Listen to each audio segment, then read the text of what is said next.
खण्डमण्डलाकारं व्याप्तं येन चराचरम्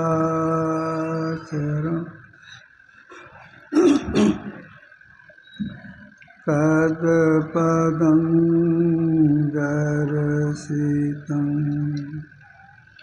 येन तस्मै श्रीगुरुवे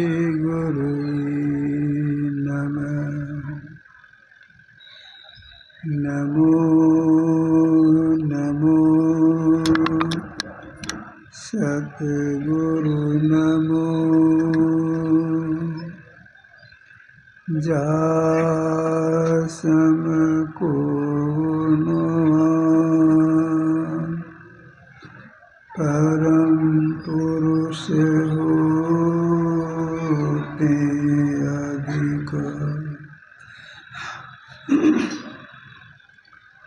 गावे संत सुजा धन्य धन्य सतगुरु सुखदा महिमा कही न जाए जो कछु कहाँ तुम्हारी कृपा मोते कछु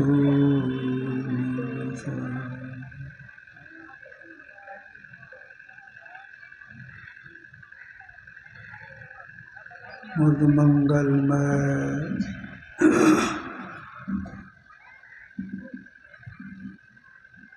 साधु समाज धर्म प्रेमी सज्जनों माताओं एवं बहनों,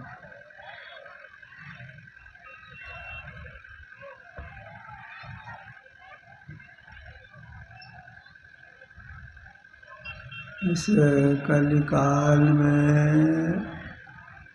एक उच्च कोटि के महापुरुष हो गए भगवान बुद्ध।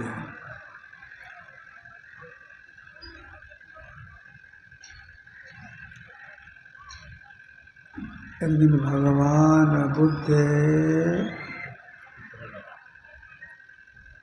अपने कुछ प्रमुख शिष्यों के साथ बैठे हुए थे।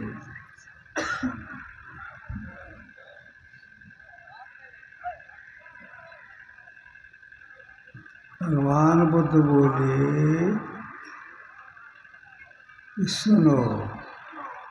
जैसे बोले सुनो, सब सचेत हो गए, क्या कहना चाहते हैं, उसको बंद कर दीजिए। भगवान बुद्ध ने कहा, बहुत पूर्व की बात मैं कहने जा रहा हूँ।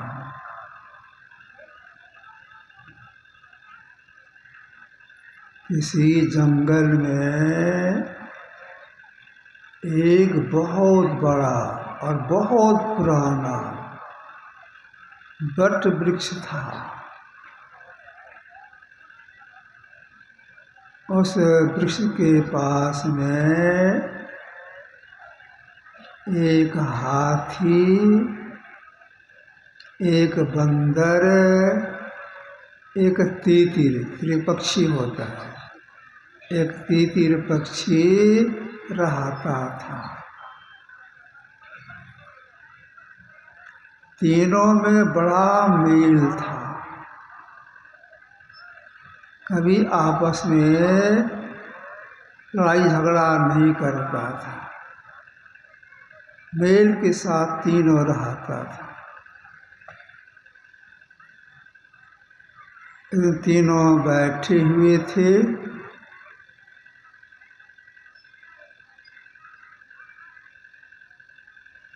बंदर ने हाथी से पूछा,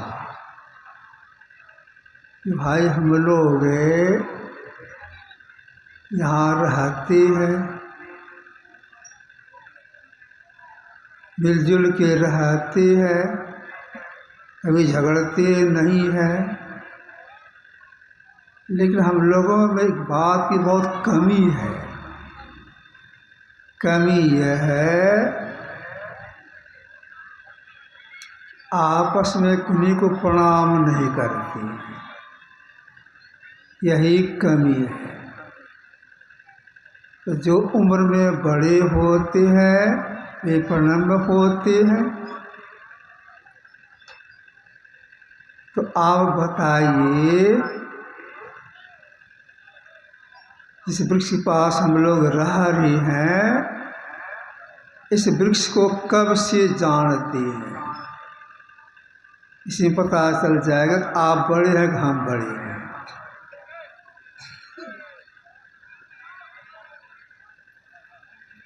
तो हाथी ने कहा,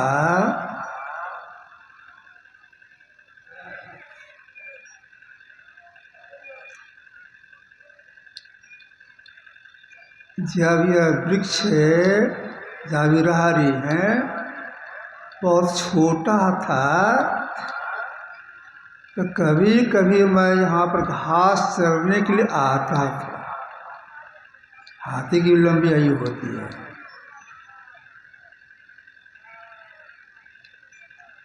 उस समय यह वृक्ष मेरे पेट में सटता था। मैं इसका नुकसान नहीं किया, घास के चला जाता था, पैर से दावा नहीं इसको। उस समय यह पेट में सटता, तब से मैं इसको जानता हूँ। मतलब बहुत दिन से मैं जानता हूँ। तो हाथी ने पूछा बंदर से, आप बताइए, आप इस वृक्ष को कब से जानते हैं?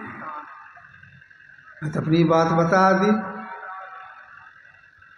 तो बंदर ने कहा, जब वृक्ष और छोटा था, जितना बता रही है उससे भी छोटा था, तो मैं भी कभी कभी आता था और इस वृक्ष के फुलंगी को बैठ करके खाता था। तब से मैं इसको जानता। मतलब क्या हो गया? हाथी से बड़ा बंदर हो गया। तब बंदर ने पूछा तीतीर से, अब आप बताइए, आप इस वृक्ष को कब से जानती हैं?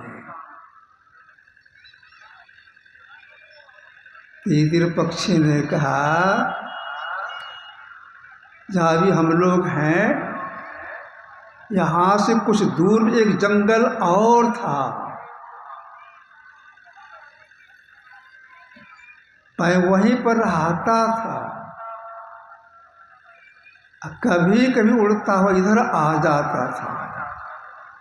एक बार मैं उड़ता हुआ आया, यहाँ पर आकर के मैं बिट किया। वहाँ जो रहता बट उसके पास रहता था, उसके फल को खाया और वहाँ से उड़ता हुआ इधर आया, जाकर मैंने पखाना किया।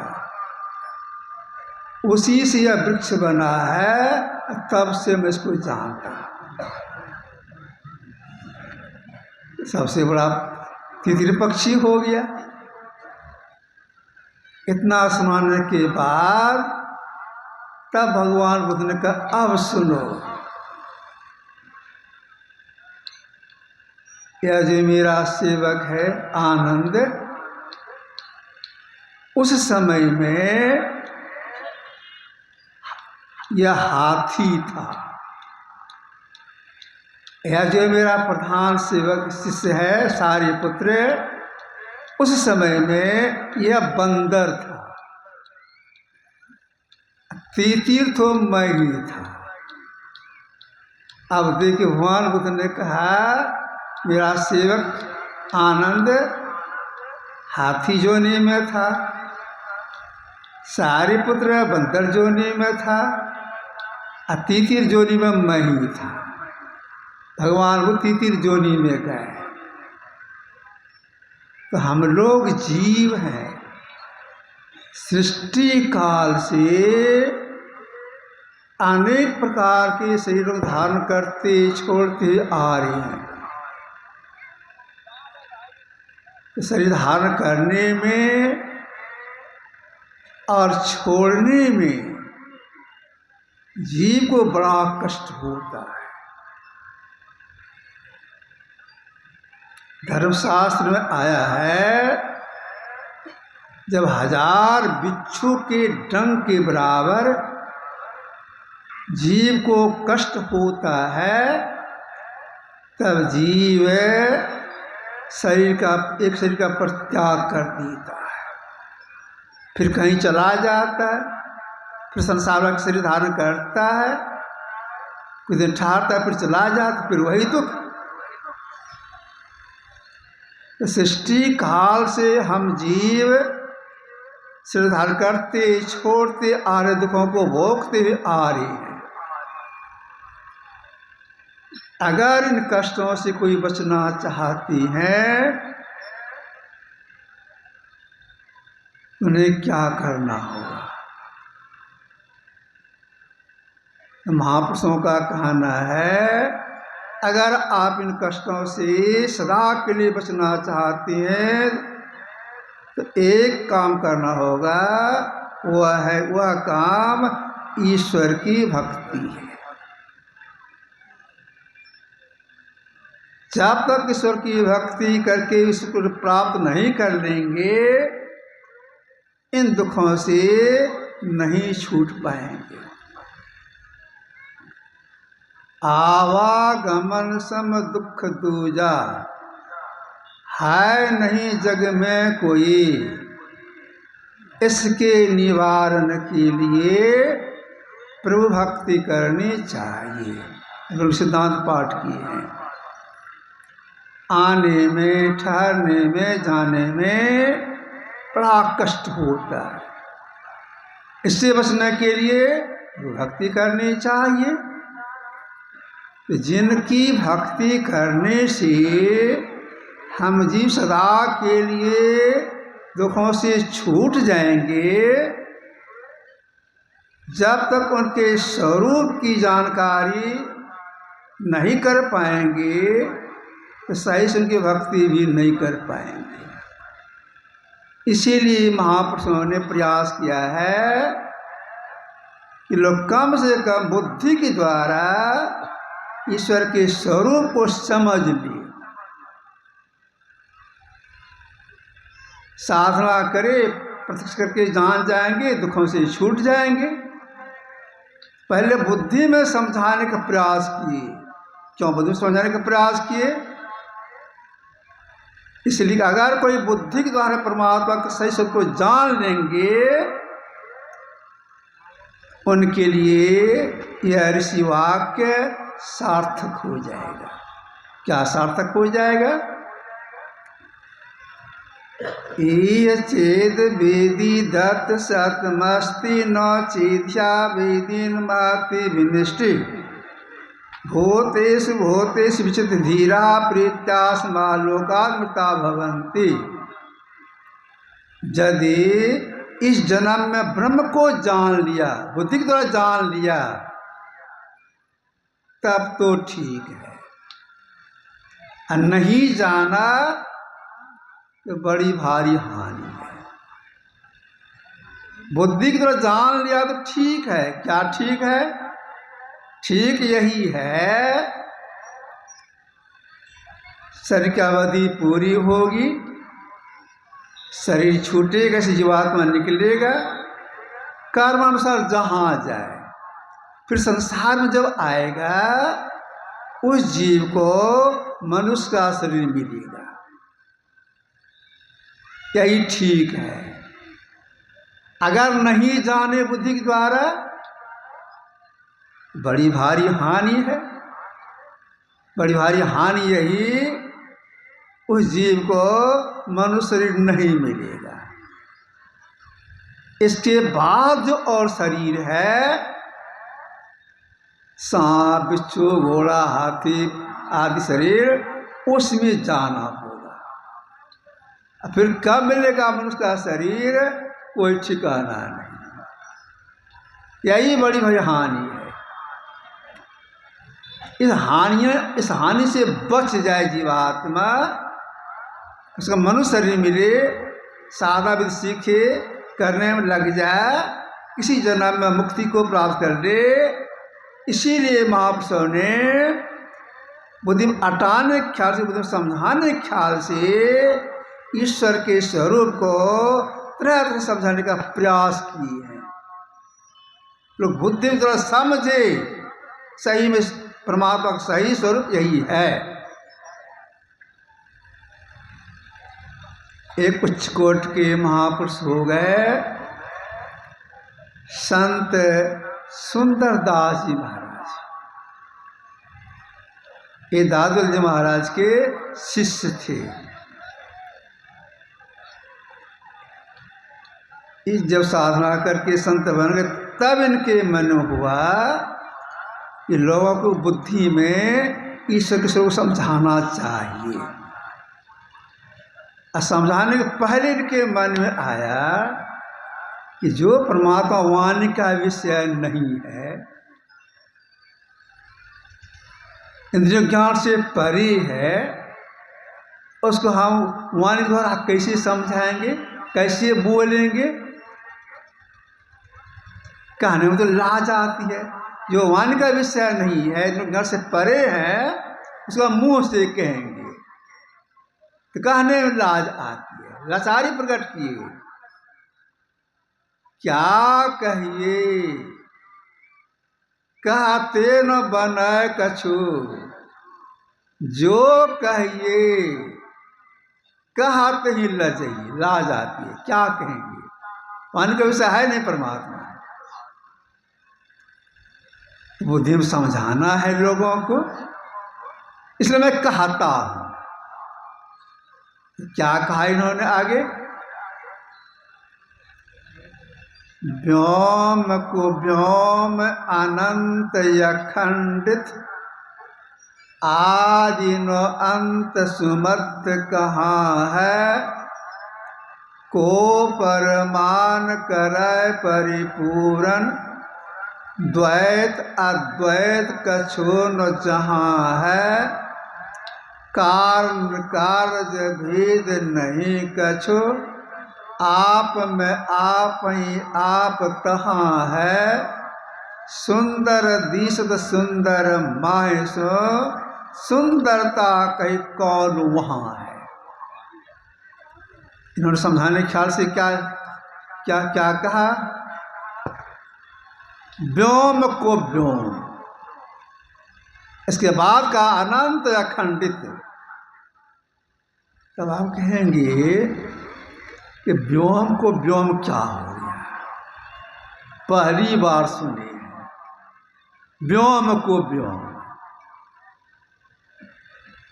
व्योम का अर्थ होता है आकाश, याद रखिए, व्योम का अर्थ होता है आकाश। ये क्या करे, परमात्मा का स्वरूप कैसा है, तो व्योम को व्योम मतलब आकाश का भी आकाश, आकाश को भी अवकाश देने वाला। तो कितने आकाश हैं, तो आप कहेंगे एक ही आकाश होगा, एक ही आकाश नहीं है।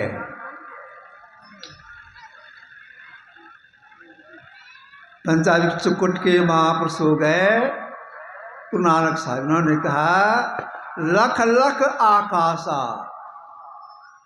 लख लख पाताला,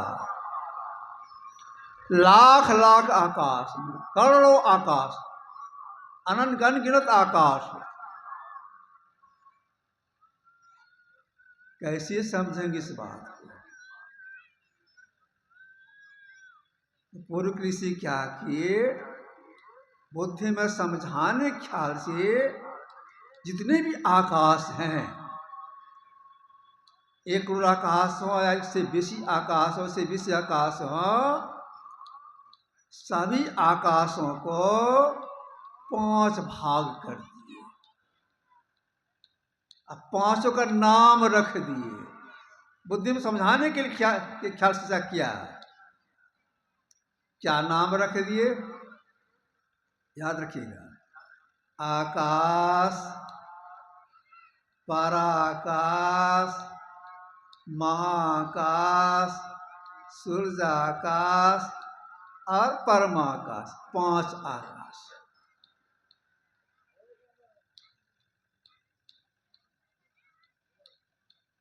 आकाश एक नंबर में पहले आकाश कहा, इसका पराकाश कहा। अब देखिए एक नंबर में जो आकाश है, दूसरे नंबर का आकाश एक नंबर वाले आकाश में घुस करके अपना मंडल बाहर रखा है।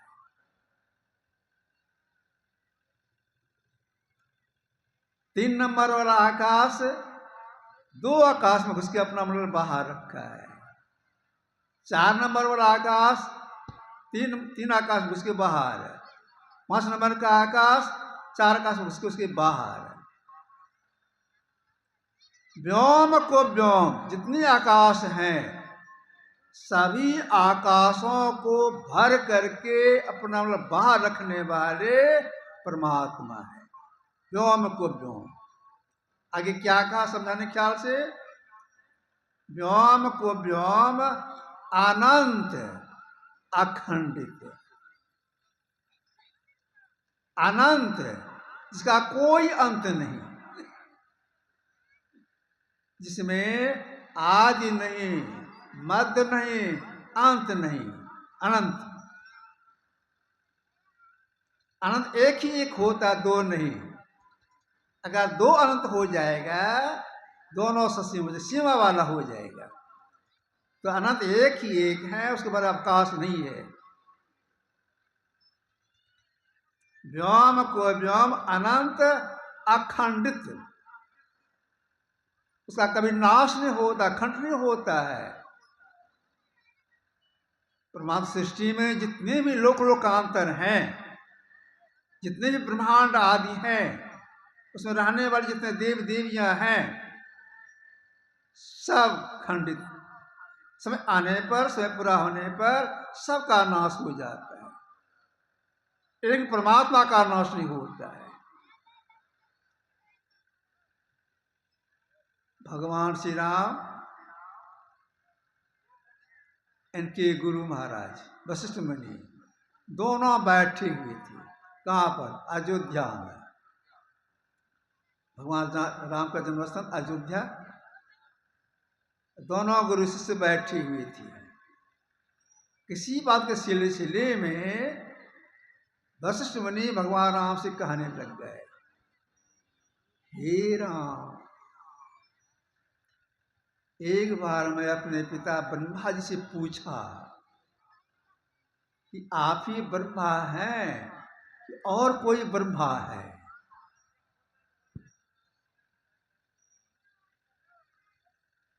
तो वे बोले, अकेले मैं ही ब्रह्मा नहीं हूं,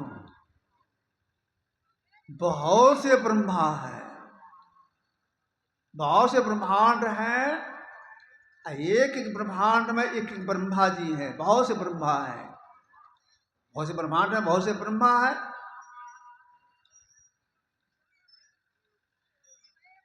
तो मैंने कहा मैं उनका दर्शन करना चाहता हूं। ठीक है, मैं रास्ता बता देता हूं, जाओ, उनसे ब्रह्माओं का दर्शन हो जाएगा। हे राम, ब्रह्मा जो रास्ता हमको बताए उसी रास्ते से मैं चला। कौन बोल रहे हैं? वशिष्ठ मुनि बोल रहे हैं भगवान राम से, सुना रहे हैं। मैं उसी रास्ते से चला। चलते चलते इस शून्य में जब बहुत दूर आगे निकला तो देखता क्या हो, सुनसान जगह में एक महिला बैठी हुई है और सिसक सिसक के रो रही है। अकेली है और रो रही है। तो मैंने उनसे पूछा, आप अकेली है, क्यों रोती हैं? हे राम, वह महिला रोती रोती कहती है, रोती इसलिए हो,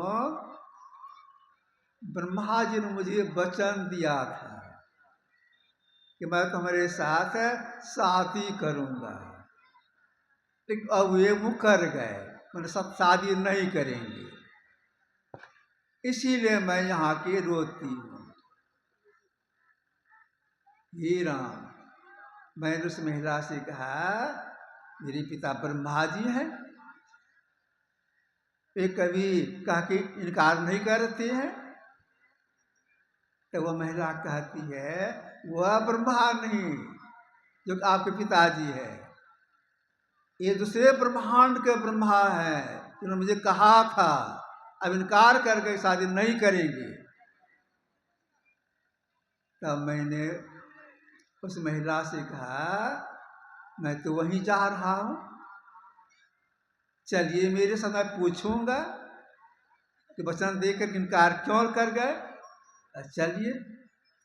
हे राम, मैं आगे आगे, वह महिला पीछे पीछे, दोनों चले।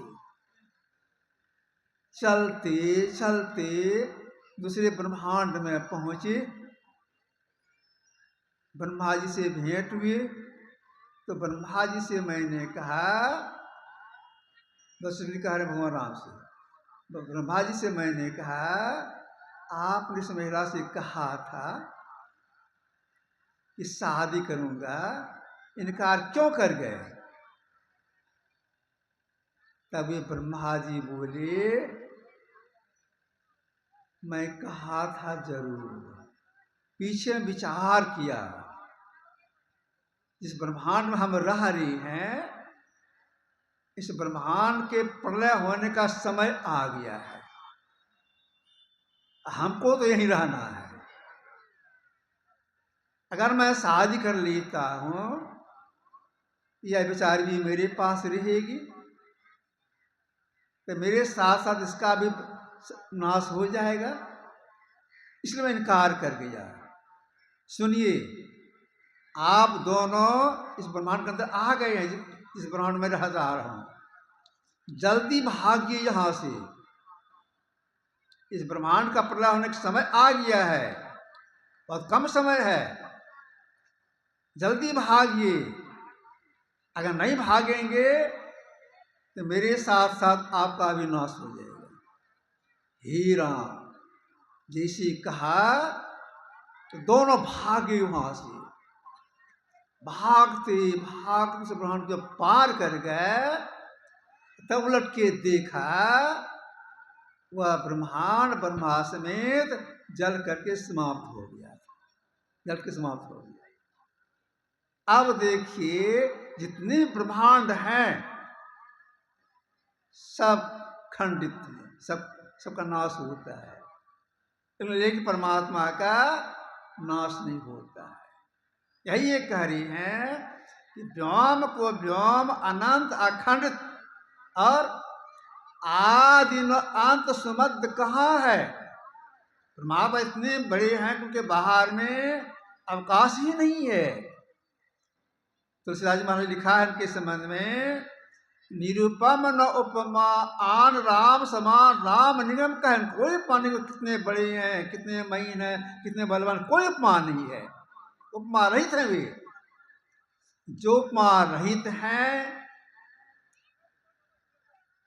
अब उन्हीं को बुद्धि में समझाने के ख्याल से महापुरुषों ने तरह तरह से प्रयास किया। नानक साहब ने कहा, अलख अपार अगम अगोचरी नाद से कारण कर्मा जात अजात अजोनि संभव नाथ स्वभावन भरमा आदि। परमात्मा के लिए क्या कहा नानक साहब ने? अलख, मतलब इस आंख से उसको नहीं देख सकते हैं, ख्याल से नहीं देख सकते हैं, स्वप्न में नहीं देख सकते हैं, यहां तक कि दिव्य दृष्टि से नहीं देख सकते हैं, इसलिए अलख शब्द का प्रयोग किया। है जिसका नहीं रंग नहीं रूप रेखा, जिसे दिव्य दृष्टि हो से नहीं कोई देखा, कृति की वाणी है। इसलिए नानक साहब ने परमात्मा के लिखा अलख अपार, उसका कोई और छोर नहीं है। जिसका और छोर नहीं है, अब उसी को पूर्व के ऋषि ने समझाने किस तरह प्रयास किया है। ब्रह्मे वेदामृतम पुरस्ताद ब्रह्म पश्चाद ब्रह्म दक्षिण सत्योतरेण अधश्चोर्धम च प्रसितम ब्रह्मे वेद विस्मितम वरिष्ठम। अमृत ब्रह्म ही आगे है, अमृत ब्रह्म में पीछे है, बाईं ओर है, दाईं ओर है, ऊपर है, नीचे है, भीतर है, बाहर है, सर्वत्र है। मनुष्य कहीं खाली नहीं है। और किसने समझने का प्रयास किया महापुरुषों ने। अचिंत में व्यक्त मनांतर रूपम शिवम स्मृतम ब्रह्म योनिम तमाद मध्यांत विहीनमेकम विभुं चिदानंदमय रूप मधुतम। वह ब्रह्म अचिंत्य रूप है, अनंत रूप है, कल्याण रूप है, शांत स्वरूप है, अमृत है, माया का भी कारण है, आदि मध्य और अंत से हीन है, विभु है, एक है, अंत में कहा अद्भुत है। परमात्मा के लिए कहा अद्भुत है। अद्भुत क्यों कहा?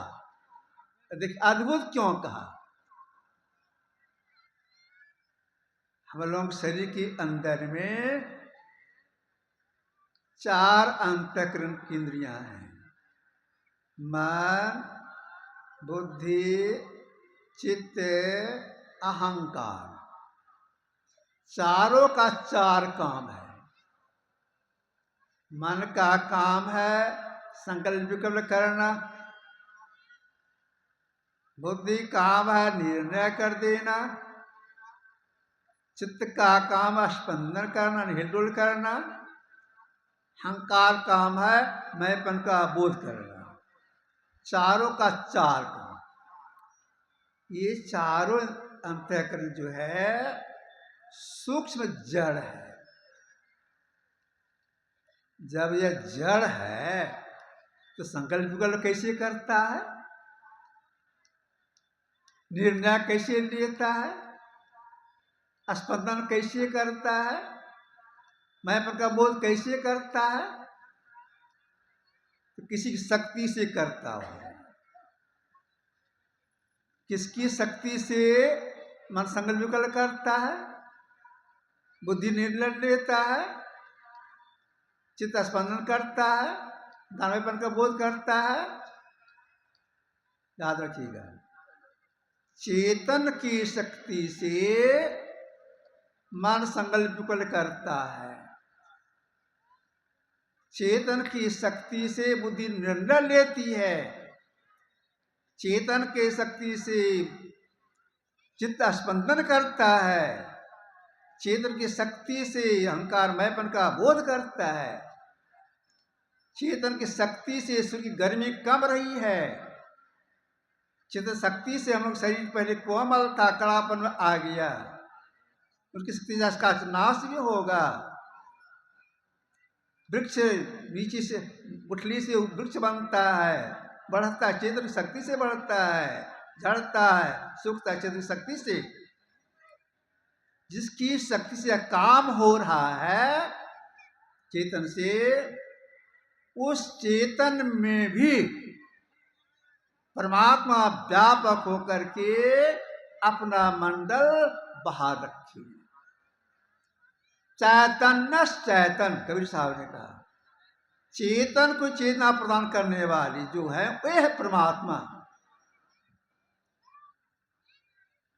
अब इसी बात को और महापुरुषों ने किस तरह समझाने का प्रयास किया। उन्होंने समझाने का प्रयास इस तरह से किया है, एको देव सर्वभूतेषु गुण सर्वव्यापी सर्वभूतांतरात्मा कर्मा सर्वभूतादिवास है साक्षी चेता केवल एक ही चेतन देव संपूर्ण भूतों में छिपा हुआ है।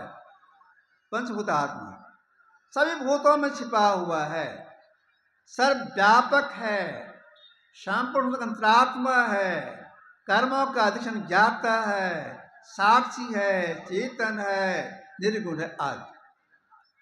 ऐसी जो परमात्मा है, इस परमात्मा को अगर कोई बुद्धि के द्वारा ठीक से समझ ले तो निश्चित रूप से शरीर उस जीवात्मा को मनुष्य शरीर मिलेगा। अगर प्रत्यक्ष कर जान लेंगे तब क्या होगा? जाना तो दृश्य होता है, एक बुद्धि में जानना होता है, तो प्रत्यक्ष कर जानना होता है। बुद्धि में ठीक समझ लिए मनुष्य शरीर मिलेगा। अगर प्रत्यक्ष करके जान लिए तो वो दुखों से छूट जाएंगे। तो पहले बुद्धि जानने का प्रयास करना चाहिए, इसके बाद प्रत्यक्ष प्राप्त करने के लिए क्या करना होगा? जो प्रबंधनों के ज्ञान से परे हैं, अगर उनको आप देखना चाहती हैं तो कुछ करना पड़ेगा।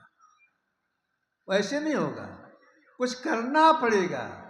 तो क्या करने के लिए महापुरुषों ने कहा? जो प्रबंधनों ज्ञान से परे हैं, सम्यक सबसे बाहर की प्राप्ति के लिए कुछ करना पड़ेगा। क्या करना पड़ेगा? अपने देश कोट के महापुरुष हो गए गोस्वामी तुलसीदास जी महाराज। इन्होंने बहुत सी ग्रंथ रचना की है, उसमें एक है इनका विनय पत्रिका। इसमें इन्होंने लिखा है, 3 अवस्था तजहु भजहु भगवंत, मन क्रम वचन अगोचर व्यापक व्याप अनंत। देखिए थोड़े शब्दों में सारी बात कह दी। 3 अवस्था तजहु भजहु भगवंत। कैसा भगवंत? मन क्रम वचन अगोचर व्यापक व्याप अनंत, जो इंद्रियों की ज्ञान से परे हैं, सब में सबसे बाहर हैं। अगर उनको आप प्रत्यक्ष करके देखना चाहते हैं, उन्हें मिलना चाहती हैं, तो 3 अवस्था तब यह काम हो जाएगा। विद्वान लोग इसका अर्थ इस तरह से कर दिए हैं, बचपन की अवस्था, किशोरा अवस्था, जवानी अवस्था बीत जाए, वृद्धापन आवे, तब भगवान की भक्ति करनी चाहिए। लेकिन यह अर्थ सटीक नहीं है। अति वृद्ध हो जाने पर शरीर कमजोर हो जाता है, तरह तरह का रोग उसको दबा देता है, ठीक से बैठ भी नहीं सकते हैं। उनसे भक्ति होगी? भक्ति उनसे नहीं होगी। तो यह अर्थ सटीक नहीं है। तो कौन सा अर्थ होना चाहिए? 3 अवस्था तजहु, हम जीव हैं, इस शरीर में रहते हैं, 3 जगह रहते हैं, 3 अवस्था में रहते हैं। तीनों छोड़ने के लिए कहा गया, तब उनका साक्षात्कार होगा। जागृत अवस्था में अभी हम लोग जगे हैं, जागृत अवस्था में हम जीव ठीक दोनों भाव के बीच में यहां पर है। स्वप्न की अवस्था में कंठ में, उसमें दोनों भाव बीच में नहीं रहते हैं, दोनों भाव बीच से चल करके आ जाते हैं कंठ में। कंठ से नीचे और उतर करके जब छाती में आते हैं, नींद में चले जाते हैं। ये तीन अवस्था।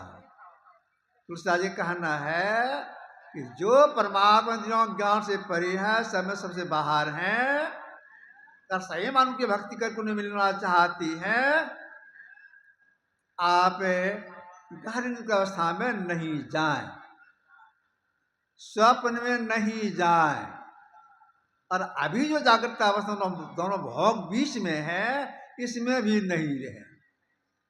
तीन अवस्था तक जाओ, तब यह काम हो जाएगा। तब आप कहेंगे तीन अवस्था को छोड़ने के लिए अब क्या करना पड़ेगा? आंख से नीचे स्वाभाविक चले जाते, बिना मेहनत का कंठ में जाते स्वप्न देखते हैं, बिना कुछ किए ही गहरी नींद में जाके सो जाते हैं, चाहते हैं सो जाते हैं, कुछ करना नहीं पड़ता है। अब चौथी अवस्था हम कहते जाने के लिए, तो चौथी अवस्था किधर है? छाती के नीचे है कि किधर है?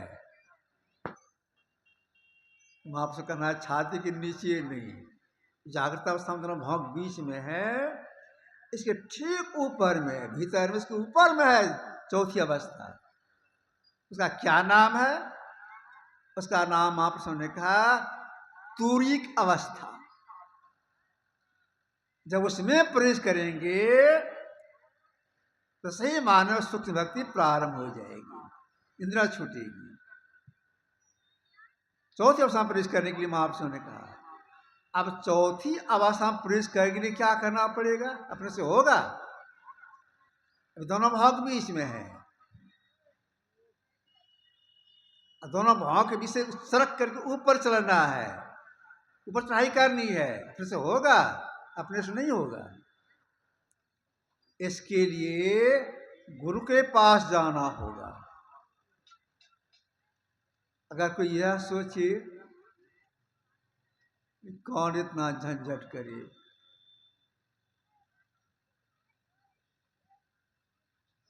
विद्याधन ही करेंगे, इसी से ऊपर हम चढ़ जाएंगे, तो नहीं होगा। वेद को याद कर लेंगे, शास्त्र को याद कर लेंगे, ऊपर चढ़ाई हो जाएगी, तो नहीं होगा।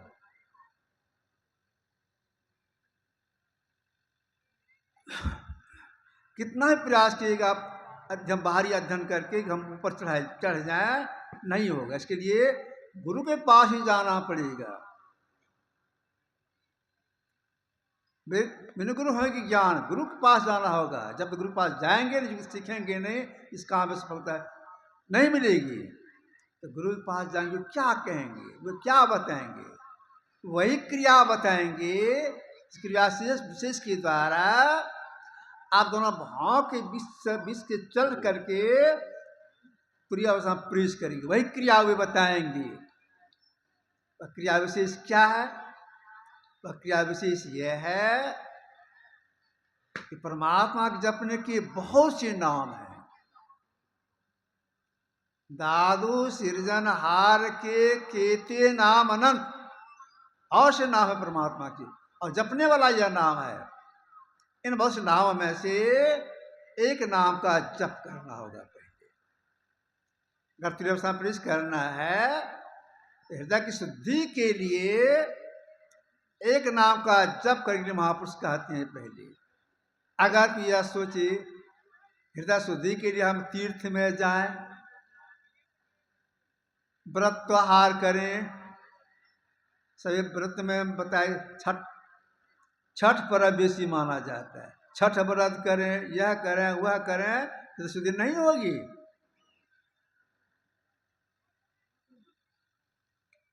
किस तरह हृदय शुद्धि नहीं होगी?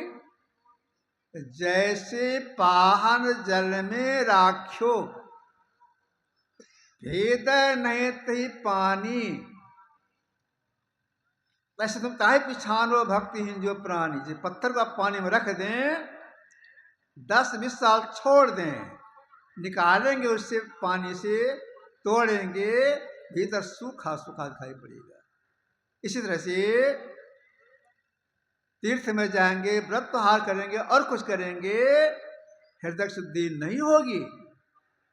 हृदय शुद्धि होती है एक नाम के जप पर। इस बीच में मत आइए कोई, जब तक मैं बोलता रहूंगा प्रणाम करने के लिए आगे मत आई, ख्याल बैठता है। जल्दी हटिए, रोकिए इस लोग को, मत आने दीजिए किसी को।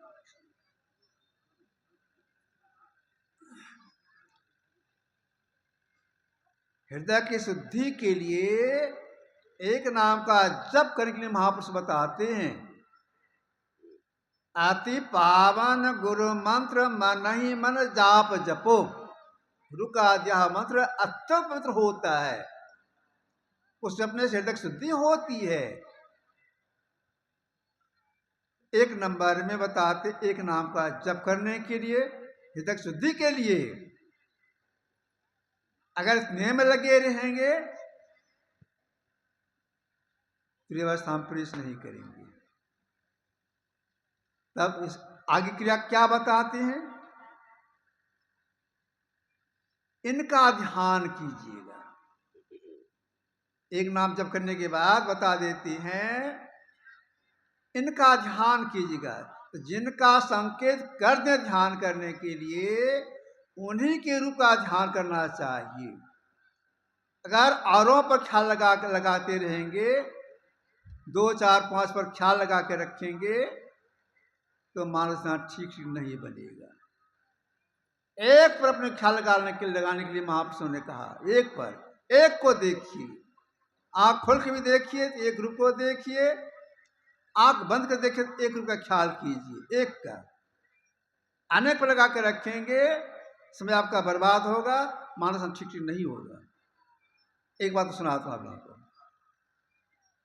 एक भक्त अपने गुरु के पास गए, प्रणाम किए गुरु जी को, तब गुरुदेव मैं आपसे दीक्षा लिया हूं,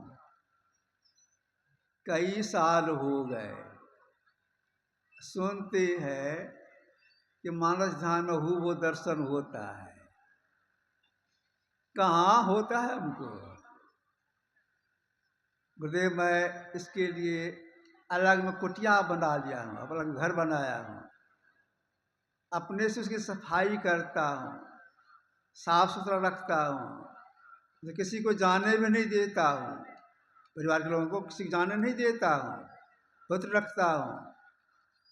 लेकिन अब कई वर्ष से ऐसा कर रहा हूँ, लेकिन मानस होता ही नहीं है।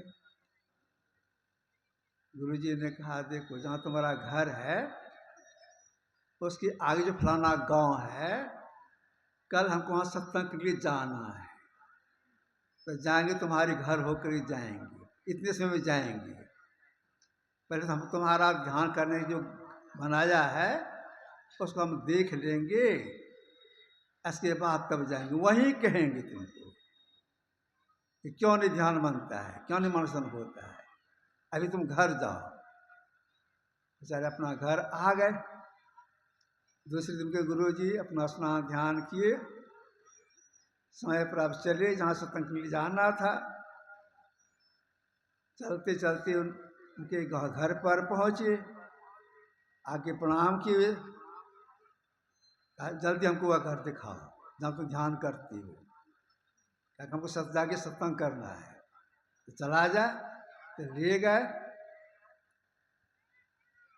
घर बहुत साफ सुथरा रखे हैं।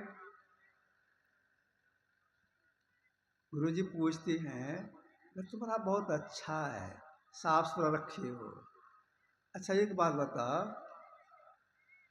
बहुत सी मूर्ति सजा के रखा है, एक कौन है? ये फलाने महाराज जी हैं। ये कौन है? फलाने भगवान है। ये कौन है? फलाने भगवान है। ये कौन है? फलाने भगवान है। अच्छा, बहुत से भगवान को रखा है। इसमें जब आते तो क्या करती हो? ठीक ठीक बोलो। आते ध्यान करने के ख्याल से पहले क्या करती हो? क्या गुरुदेव आता हूँ, अगरबत्ती जलाता हूँ, देखिए अगरबत्ती यहाँ पर रखा हुआ है, अगरबत्ती जलाता हूँ, जितने भगवान है के सामने ऐसे अगरबत्ती दिखाता हूँ, उनको देखता हूँ गौर से, फलाने भगवान का चेहरा ऐसा है, इनका चेहरा ऐसा है, इनको सामने अगरबत्ती ले जाता हूँ, इनका चेहरा ऐसा है, उसे इसके पास ले जाता हूँ, उसे दिखाता हूँ, ख्याल करो जिसका चेहरा ऐसा है, सबका जब हो जाता है, समय लगता है, इसके बाद तब आंख बंद करके जिनका ध्यान करने आप बताएं उनका ध्यान करने लग जाता है। अरे यही कारण है, इतना समय हो गया तू मानसान नहीं बना है, यही कारण है। मेरी बात मानोगे? इसको बंद कीजिए। हाँ गुरुदेव मानूंगा। सुनो, इतने इनमें से किनका ध्यान के लिए मैंने बताया है? वहां एक फोटो टंगा हुआ था का इनका, जितने भगवान हैं सबको घर से बाहर कर दो, और जिनका ध्यान के लिए हम बताए हैं उनको रहने दो, एक को रहने दो। जब आओगे ध्यान करने के ख्याल से आंख खोल के पहले देखना, ये ऐसे इनका चेहरा ऐसा है, खूब देखना, गौर करके देखना, और फिर आंख बंद करके इनका ख्याल करना। समझा? हाँ समझ गए। वैसा ही किए, सब भगवान को बाहर कर दिए, एक को रखे। तो जब जाते थे तो गौर से देखती थी, आंख बंद के ख्याल करते थे, फिर गौर से देखते थे, आंख बंद ख्याल करते थे। कुछ ही दिनों में वो मानसान बन गया, मानसान हो गया। एक पर लगा के रखना, अनेक पर नहीं, लेकिन बड़ा कठिन है। बैठते हैं ध्यान करने के लिए, जिनका ढंग से बताया गया है, दूसरे ख्याल आ जाता है, तीसरे ख्याल आ जाता है। अगर ऐसा करते रहेंगे तो समय तो आपका बर्बाद जा रहा है, मानसान नहीं बनेगा। प्रयास यह रहे कि एक के अलावा किसी का रूप सामने न आने पावे, प्रयास करना पड़ता है। गुरु से लगन कठिन है भाई, लगन लगे बिन काज सरी है, जी प्रलय हो जाई। जैसे पपिया प्यासा बुंद का प्या प्यार लाई, प्यासे प्रांत दिन राती और नीर न भाई। गुरु से लगन कठिन है भाई, कई उदाहरण दिया है। एक नंबर का पक्षी का, पपियान के पक्षी होता है, बहुत टेकी पक्षी होता है। पानी प्यास लगी है, पानी पिएंगे, पानी पिएंगे, तड़प रहा है, बगल में तालाब है, पानी नहीं पीता है। पानी पिएंगे, पानी पिएंगे, तड़प रहा है, और तड़प तो चला जाता है कहाँ? गंगा किनारे। प्यास लगी है, तड़प रहे, पानी पिएंगे, पानी पिएंगे, गंगा जल नहीं पीता है। जहां से गंगा जी निकली गंगोत्री से, पानी पिएंगे, पानी पिएंगे, उड़ता चला जाता है गंगोत्री, पक्षी है, उड़ता चला जाता गंगोत्री। वहां का पानी बहुत शुद्ध है। पानी पिएंगे, पानी पिएंगे, तड़प रहा है, तड़प रहा है, प्यास बड़ी, अब शरीर शांत होगा, पानी में गिर गया। पानी गिरने के समय तुरंत वह क्या करता है? अपने मुंह को बंद कर लेता है, प्यासा मर जाता है, लेकिन गंगोत्री का पानी वह नहीं पीता है। तब कौन सी का पानी पीता है वह? जब कभी स्वाति नक्षत्र में मेघ लगता है तो वह पक्षी किस स्थान पर चित लेट जाता है, एक टक से मेघ को देखता है, एक टक से मेघ को देखता है, अपने चोंच को खोलता है, ऐसे मुंह खोल देता है। अगर ईश्वर की दया से एक बूंद से पानी, एक बूंद के मुंह में पानी चला जाता है, वही पानी पी करके वह सालों रह जाता है। इतना टेकी पक्षी होता है। यही कबीर साहब कह रहे हैं, साधक ऐसा टेकी बनना चाहिए, एक लक्ष्य का रूप न आने पावे। लगन के साथ धन करना चाहिए। समझाने के लिए महापुरुषों ने उदाहरण देकर समझाया। एक कुछ कोट के महापुरुष हो गए, पलटू साहब, अयोध्या में हुई थी। पलटू साहब, इन्होंने कहा मानस तल्लीनता कितनी मानस करने कितनी तल्लीनता चाहिए। कामक्ष दृश्य जो लावई सो ध्यानी परमान, सो ध्यानी परमान सूरत से अंडा सेवय। आप रह जल मह सूखे में अंडा देवय। जस पनिहारी कलश भरे मार्ग में आवे। कर छोड़ चित कलशा में लावे। फन मन धरे उतार आप चढ़ने को जावे। वह गाफिल ना पड़ श्रुति मन माही रहावे। पलटू का रस सब कर लगान, कमर जो लावे सो ध्यानी परमान। तीनों उदाहरण दिया है। केवल महासाम की तल्लीनता में पहला उदाहरण क्या है? कामर्ष जो लावे सो ध्यानी परमान। कछुई की, कछुई जलचर प्राणी है, जल में रहने वाली प्राणी है कछुई। जब उसको अंडा देने का समय आता है तो पानी में अंडा नहीं देती है, पानी में रहा तो अंडा पानी नहीं देती है। पक्षी अंडा देती है, घोंसले में अंडा देती है। तो अंडे को पुष्ट करने के लिए पक्षी को अंडे पर बैठना पड़ता है। तो अंडा पुष्ट होता है, उससे बच्चा हो जाता है।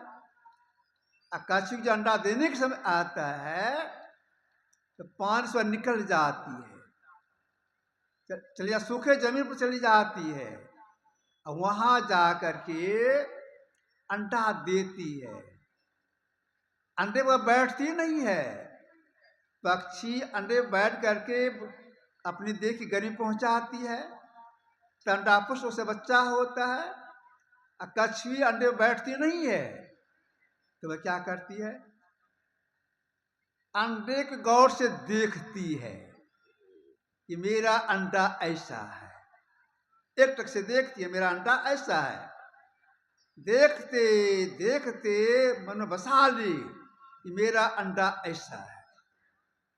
इसके बाद पानी में उतर जाती है तो किनारे में नहीं रहती है, वह चारा करने ख्याल से बहुत दूर चली जाती है। चारा करते करते कोसों दूर चली जाती है तो ख्याल से देखती रहती है मेरा अंडा ऐसा है। अगर कोई मछुआ कछुई को पकड़ ले, मार के खा जाए तो अंडा यहां पर सड़ जाएगा, उससे बच्चा नहीं होगा। कछुई जीवित है, दूर में है, देख रही है कि मेरा अंडा ऐसा है, मेरा अंडा ऐसा है। अंडा पुष्ट होता है, उससे बच्चा निकलता है, अब बच्चा पानी में उतरता है। अगर कछुई पूर्व दिशा में है, 1000 कोस की दूरी पर है, तो वह कछुई का बच्चा पश्चिम नहीं जाता है, सीधा पूर्व चलता है। क्यों? कछुई देख रही है कि मेरा अंडा ऐसा है। जो दृष्टि की धार लगी हुई है, उस धार के सहारे कछुई का बच्चा चलता है। चलते चलते जहां उसकी मां कछुई है सामने आ जाती है, तब कछुई देखती है मेरा बच्चा आ गया। जहां गुरु बसे बनारसी, शी समुंदर तीर, एक पलक बिसरे नहीं, जो गुण हो शरीर। ऐसा लगन चाहिए मानस धान करने में। एक उदाहरण तो यह दिया पलटू साहब ने। दूसरा उदाहरण दिया, जस पानिहारी कलश भरे मार्ग में आवे। कर छोड़े मुख बचत कंसा में लावे। पहले जमाने में लोग पानी के लिए गांव के बाहर कुआं खोदती थी। तो घर घर में चापाकल नल लगा लिए हैं। पहले एक जमाना था, गांव के बाहर लोग कुआं खोदती थी पानी के लिए।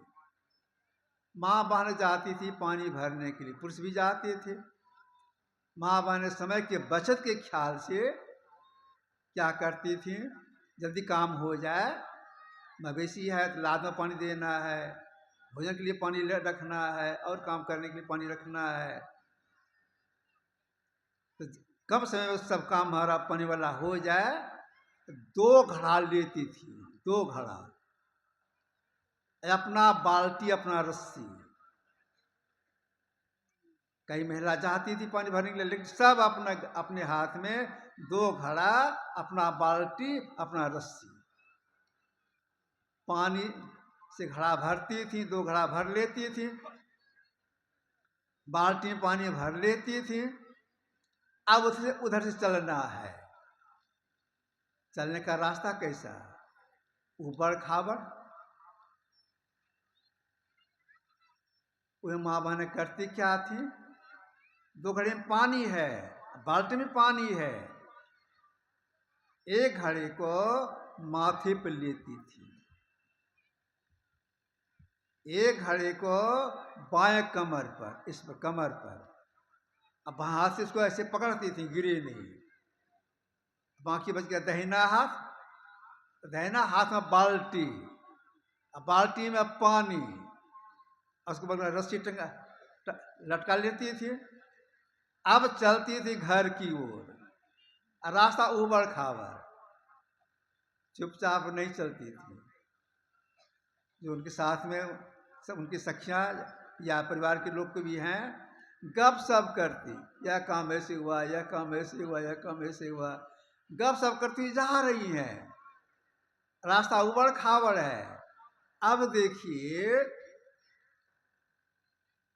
एक घड़ा तो माथे पर है, एक घड़ा कमर पर है, एक हाथ में बाल्टी है, उसमें पानी है, तो माथे पे घड़ा है, उसको हाथ से पकड़ी नहीं है, इधर दोनों हाथ बंधा हुआ है, चल रही हैं गप सप करते हुए।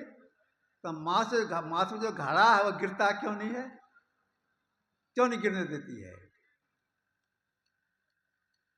इतनी सतर्कता, गप सप करती जा रही हैं, उबड़ खड़ा सामने जा रही हैं, ख्याल कहाँ है, माथे घड़ा उस पर, इसीलिए ऊपर का घड़ा गिरता नहीं था। अगर ख्याल वहां से हट जाए तो घड़ा नीचे गिर जाएगा। ऐसे तरह से लगन के साथ मंथन करने के लिए महापुरुषों ने कहा। कोई भी काज कर रहे हैं, ख्याल कहाँ है, जिनका आधार के लिए बता दिया, उनके चेहरे पर, वे ऐसे हैं, उनका चेहरा ऐसा है, यह ख्याल लगा करने से। 2 उदाहरण दिया कबीर साहब, पलटू साहब ने।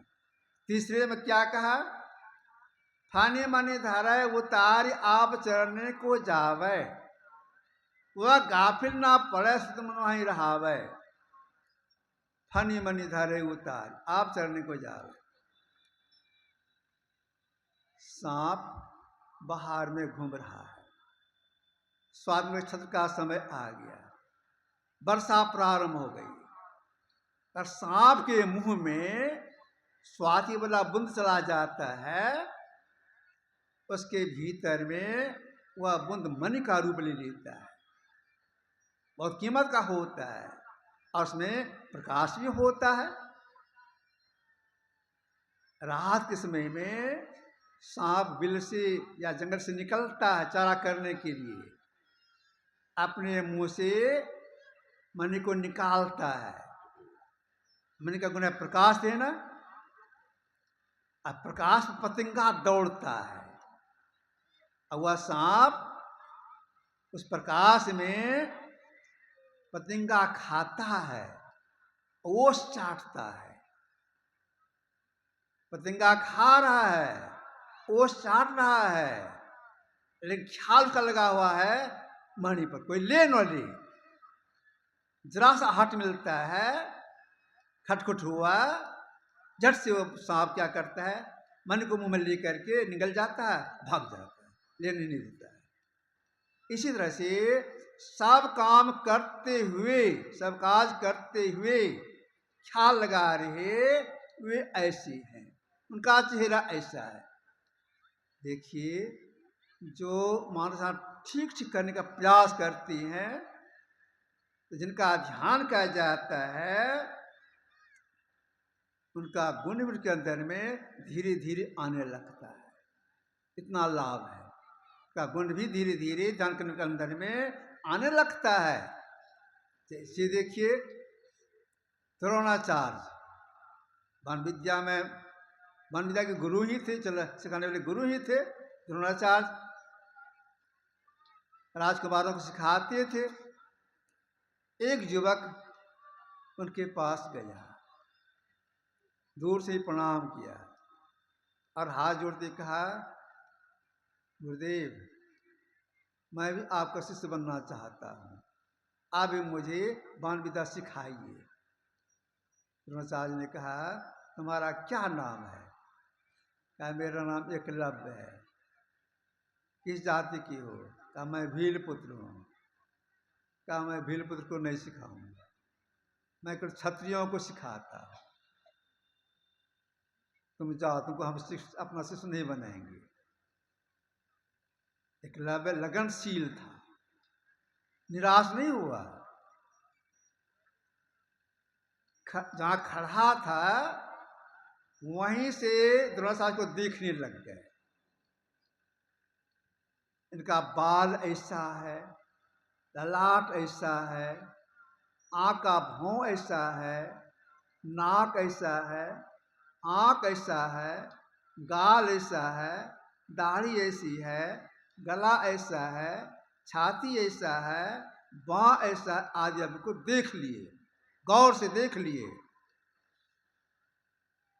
विस्मरण न हो जाए तो घर नहीं गए, चले गए जंगल। और जंगल जाके क्या किए? तुरंत मिट्टी को पानी से साने, और जैसा देखे थे द्रोणाचार्य को, उनकी मूर्ति बना दी। भूले नहीं, मूर्ति बना लिए। मूर्ति बन गई। इसके बाद आंख बंद करके द्रोणाचार्य का ध्यान करने लग गया। विस्मरण हो जाता था, आंख खोल के मूर्ति को देखती थी, वे ऐसे हैं। फिर आंख बंद के ध्यान करते थे द्रोणाचार्य का, आंख खोल के देखते थे द्रोणाचार्य को, मूर्ति को, आंख बंद के ध्यान करती थी। जब ऐसा करने लगे लगन के साथ, अपने आप के अंदर में, एकलव्य के अंदर में स्फूर्णा होने लग गई। यह बाण से चलाना चाहिए, यह बाण से चलाना चाहिए। प्रयोग करते थे, सफलता मिलती जाती थी और लगन बढ़ गया। पांचों भाई पांडव, महाराज युधिष्ठिर, भीम, अर्जुन, नकुल, सहदेव गए जंगल घूमने के लिए। साथ में कुत्ता भी चला गया। कुत्ते का स्वभाव कभी आगे के पीछे जाने का। कुत्ता आगे बढ़ा, देखता क्या है कुत्ता? एक काला कलौट आदमी बैठा हुआ है, भयावह चेहरा है। भयावह चेहरा देख करके कुत्ता भूखने लग गया। और उसमें एकलव्य द्रोणाचार्य का ध्यान कर रहे थे, ध्यान में बाधा पड़ गई। अपने बगल में तीर धनुष रखी थी। कौन? एकलव्य। तीर धनुष उठाए, कुत्ता जो हाँ हाँ करके भूख रहा था, एक ही बार इतना तीर उनके मुंह में फेंका, उनके मुंह में मारा, तो हाँ जो कुत्ता कर रहा था मुंह खोल करके, उसके मुंह को तीर से भर दिया। अब भूखेगा कैसे? ठसम ठस भर दिया मुंह को। कुत्ता भागा वहां से, अपने मालिक के पास गया। ये पांचवा अधिकारी, ऐसा कौन तीर चलाने वाला है? देखिए, कुत्ते के मुंह को तीर से भर दिया है, लेकिन कहीं खरोच नहीं लगा है, खून नहीं निकल रहा है। कैसी कला है? ऐसा कौन वीर है? आगे बढ़े तो देख युवक बैठा हुआ है। तो भाई साहब, आप मेरे कुत्ते के मुंह को बंद किया है? कहा हम ध्यान करते बाधा डाल डाल रहा था, इसलिए मैंने उसके मुंह को भर दिया तीर से। अच्छा एक बात बताइए, यह कला आपने किन से सीखा है? कुत्ते को मुंह तो तीर से भर दिया, एक मतलब खून नहीं निकला, यह कला आपसे आप किन से सीखा है? हम द्रोणाचार्य से सीखे हैं, वही हमको सिखाए हैं। इसका कुछ नहीं बोले, तुरंत लौट गए। अब देखिए ध्यान करके द्रोणाचार्य में जो विद्या था बाण विद्या चलाने का अपने में उतार दिए, तो गुण भी आने लगता है। तो हम लोगों को मार्गदर्शन करने के में लगन लगाना चाहिए। जो लगन के साथ मार्गदर्शन करती हैं, विशेष लाभ क्या हो जाता है। एक बार मैं तो अपने गुरुदेव से निवेदन किया था कुप्पा घाट में, मैंने कहा अपनी मातृभाषा में कि हजूर कोई काम के शुरुआत हुई छे, दिव्य दृष्टि की पूर्णता से दृष्टियों की सफलता में, लेकिन दिव्य दृष्टि प्रारंभ कहाँ से हुई छे, शुरुआत कहाँ से हुई छे?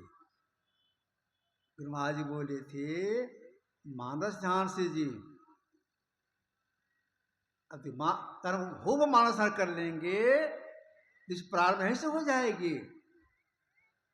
तुलसीदास जी महाराज ने लिखा है, श्री गुरु पद नख मन गण ज्योति, सिमरत दिव्य दृश्य होती। पद मतलब चेहरा रूप या नेक पैर का नाखून। तो मानस लगन के साथ करना चाहिए। तो एक नाम का जप, एक रूप का ध्यान, ये हो गए अस्थूल उपासना। अब सूक्ष्म उपासना में क्या है, जिस करने से हम तुरीय अवस्था में प्रवेश करेंगे। अभी तुरीय अवस्था में प्रवेश नहीं किए हैं, इधर हैं। भक्ति प्रारंभ, सूक्ष्म भक्ति प्रारंभ नहीं हुई है। अब सूक्ष्म भक्ति करने के लिए क्या करना पड़ेगा? जिस हम तुरीय अवस्था में प्रवेश कर जाए, तो महापुरुष बताते हैं आंख बंद करने अंधकार दिखाई पड़ता है, इसी अंधकार में यहां पर देखिए, जैसा ना बता देते हैं, यहां पर देखिए, इतनी दूरी पर देखिए। जहां गुरु निष्णा बता न देखने के लिए, ठीक वहीं पर देखेंगे, अपनी बुद्धि नहीं लगाएंगे, समय लगा के करेंगे, तो करते करते दिशाओं को जोड़ने का प्रयास करते करते दिशदार आपस टकराएगी, एक हो जाएगी, सटेगी। जैसे सटेगी तो अवस्था में प्रवेश हो जाएगा। प्रवेश होने क्या हो जाता है? मन से चेतन धार सुरति केवल पैठ सके जामे, जो गवनत छुटत पिंड ब्रह्मांड खंड सुध जामे। जैसे एक होती है मन, बुद्धि चित्तहंकार के साथ जीवात्मा तुरीय अवस्था में प्रवेश कर जाता है। सारे ब्रह्मांड का ज्ञान हो जाता है, पूर्ण दिवस खुल जाती है। इतने में ही जीव का परम कल्याण नहीं हुआ, इसी से जीव का परम कल्याण नहीं होता है। अब क्या करना है वहां पर बताते हैं। अब आगे साधना आपको वह करनी पड़ी जिससे कि आदर्शी खुलती है, यह नादम संधान पीछे बताया जाता है। तो जो मनुष्य शरीर मिला हुआ हम लोगों को यही काम करने के लिए बुद्धि के द्वारा ईश्वर के स्वरूप को जानना चाहिए। प्रत्यक्ष पाने के लिए, प्रत्यक्ष जानने के लिए, लेने के लिए क्रमशः साधना में एक नाम का जप करेंगे, एक रूप का ध्यान करेंगे, सुन ध्यान करेंगे, सफलता मिलेगी, अंदर में प्रवेश हो जाएगा। अपने अंदर में ब्रह्म प्रकाश को देखेंगे, नाद को सुनेंगे, जिसकी पूर्णपण खुल गई। आत्म से प्राप्त करने के लिए सब साधना सीख कर वह भी करना पड़ेगा। जो सब साधना करते हैं उनकी आत्म से खुलती है, उनका अपना कल्याण होता है। यह जानकारी सत्संग से प्राप्त होता है। इसमें सभी को आना चाहिए, शांत सुनने का प्रयास करना चाहिए। इस साधना हम सफल हो जाएं, चारों क्रिया हम सफल हो जाएं, इसके लिए मानस का कुछ करना पड़ेगा, कुछ संयम करना पड़ेगा। जब तो संयम नहीं करेंगे साधना एक डेग भी आगे नहीं बढ़ सकती है। तो साधना संयम में रह करके साधना की संतोषता प्राप्त कर गए। उन्होंने कहा, आप पढ़ेंगे सत्संग योग भाग 2 में भगवान महावीर की वाणी उन्होंने संग्रह करके उसमें सत्संग में दिए हैं। गौर से सुनिएगा। आत्मशोधक मनुष्य के लिए न परमात्मा साक्षात करने वालों के लिए कहा गया, जिस जीव का परम कल्याण हो जाता है। आत्मशोधक मनुष्य के लिए शरीर का श्रृंगार, स्त्री पुरुषों का संसर्ग, पौष्टिक स्वादिष्ट भोजन ताल पुरुष के समान महान भयंकर है। आप मनुष्य के लिए एक नंबर में क्या रखा? शरीर का श्रृंगार। अगर शरीर को तरह सजाते रहेंगे तो मन चंचल रहेगा, जब्त करने में सफलता नहीं मिलेगी। शरीर को बेसी सजाना नहीं चाहिए। अगर सजाएंगे तो मन चंचल हो जाएगा। 2 नंबर में रखा स्त्री पुरुषों का संसर्ग, मतलब ब्रह्मचर्य का खंडन करेंगे, इसके आप सफल नहीं हो पाएंगे। 3 नंबर में रखा पौष्टिक स्वादिष्ट भोजन, तामसी भोजन। अगर तामसी भोजन लेंगे मन चंचल रहेगा, सब तरक्की नहीं होगी। इसका ख्याल रखना चाहिए। एक बात और ख्याल लगा कर रखना चाहिए, जब भी बैठेंगे या प्रयास रहे कि एक आसन से देर तक बैठें, हिलडोल नहीं करें, सीधा बैठें, हिलडोल नहीं करें। अभ्यास करते किससे हो जाता है, थोड़ा सा अभ्यास करते करते उसमें पारंगत हो जाते हैं लोग। तो देर तक बैठने का प्रयास करना चाहिए। जो देर तक बैठते हैं तो बैठते बैठते मन का चक्कर बंद होता है, तब सफलता मिलती है। यह जानकारी कहाँ मिलती है? यह जानकारी सत्संग से प्राप्त होता है। आप करने प्रणाली सत्संग से प्राप्त होता है। सब सत्संग में जरूर आना चाहिए, जानकारी के लिए और प्रेरणा के लिए। आप सेवा थोड़ा सा रखा। श्री सद्गुरु महाराज की सूचना सुनेंगे।